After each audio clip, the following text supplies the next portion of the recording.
friends, this is Bobette.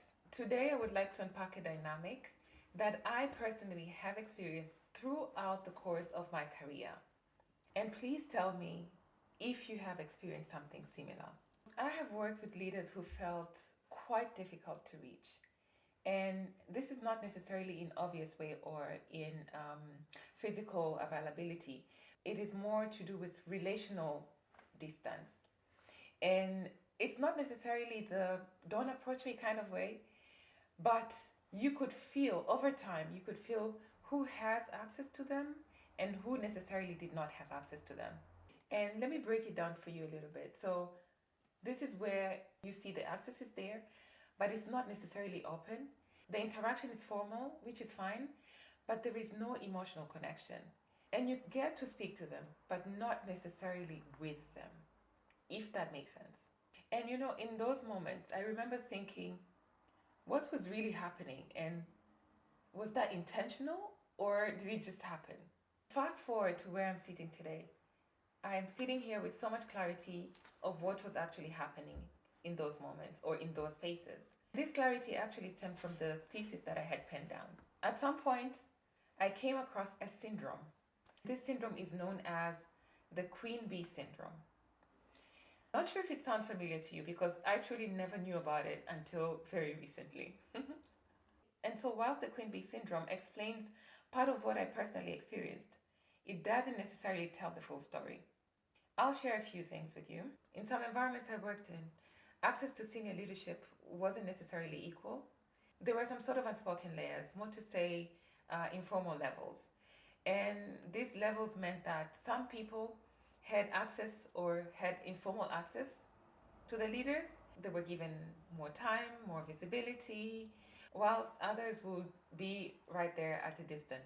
These types of feelings makes you kind of second guess yourself. And when things aren't so explicit, you start or your mind start filling gaps. You start questioning your competencies and maybe adjusting your behaviors to kind of fit in, or even just constantly reading the room. Or you start wondering, did I do something wrong?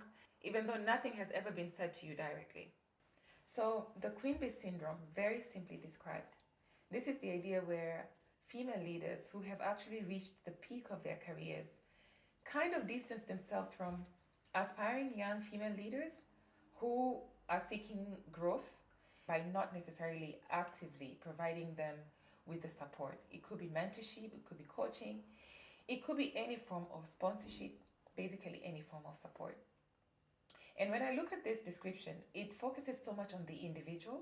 It does not necessarily go into detail in terms of what are these environments that actually shape these types of behaviors. And sometimes this behavior stems from both internal and external pressures. What may feel like exclusion from these leaders could be a form of pressure that they're experiencing because they're navigating a lot. So they have to manage expectations, they have to perform, they have to over-deliver sometimes, they have to represent. There is visibility of their own. At times, it's even the protection of the seat that they're on. So even the interactions that they kind of have to be calculated. And in those environments, distance can become a form of control because it will limit interruptions, it will reduce, the emotional exposure that you have to put out there, but it also keeps the level of authority for them clearly defined. And this is where structure really matters, because if in an organization leadership opportunities are very limited and very highly competitive, then these types of pressure will definitely shape the leaders' behaviors. And it is fair to say that when leadership positions become scarce in the organization, the leaders in those positions will be more protective of their roles. Access will be controlled, support will be selective, and relationships will be very strategic. You might actually conclude that these behaviors exist because these environments are highly competitive. Even in organizations where leadership is equally distributed, you will still observe these types of behaviors and these types of distances and inaccessibility.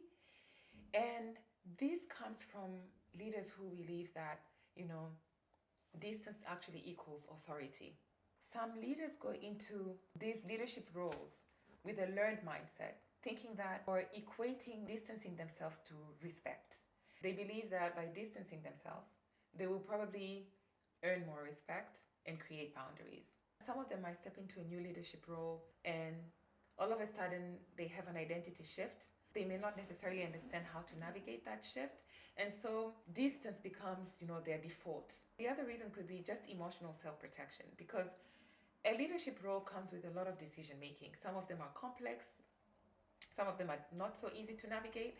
And so when you have to deal with performance related decisions, you do not want to be seen like you are emotionally accessible. So in order to cover that weight, then you want to create some sort of distance so that you can manage the weight of the emotional weight of these tough decisions. And so apart from the structures, some leaders actually feel that that's how leadership should look like. So this is where I'm coming from. Regardless of where this behavior stems from, whether it's from the organizational structures and environments, or from learned behaviors, or learned mindsets, these behaviors have a real impact because it speaks to how people look at you. Are you being a role model? What role are you playing in shaping, in supporting, in nurturing aspiring leaders? I have worked with leaders who have been so reachable and yet still highly respected.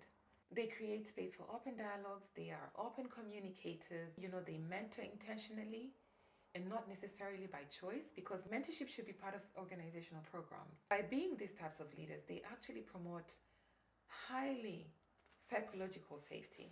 And we know the impact of psychological safety because employees feels more open, honest, and ready to really share.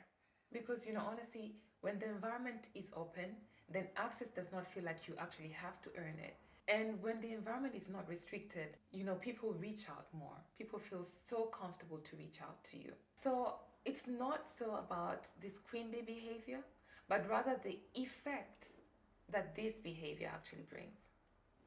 So maybe behaviors like distance or inaccessibility are not just personal traits, but rather a response to a bigger thing, like the work pressures, the expectations, but also the structures in the environments that we work in. I don't know. So if that's the case, then changing the individual behaviors is not enough. But maybe we could go deeper into looking at the environments that actually shapes these behaviors. Having said that, I'll be very curious to hear what you have personally experienced around this syndrome. Queen Bee. Until next time, ciao.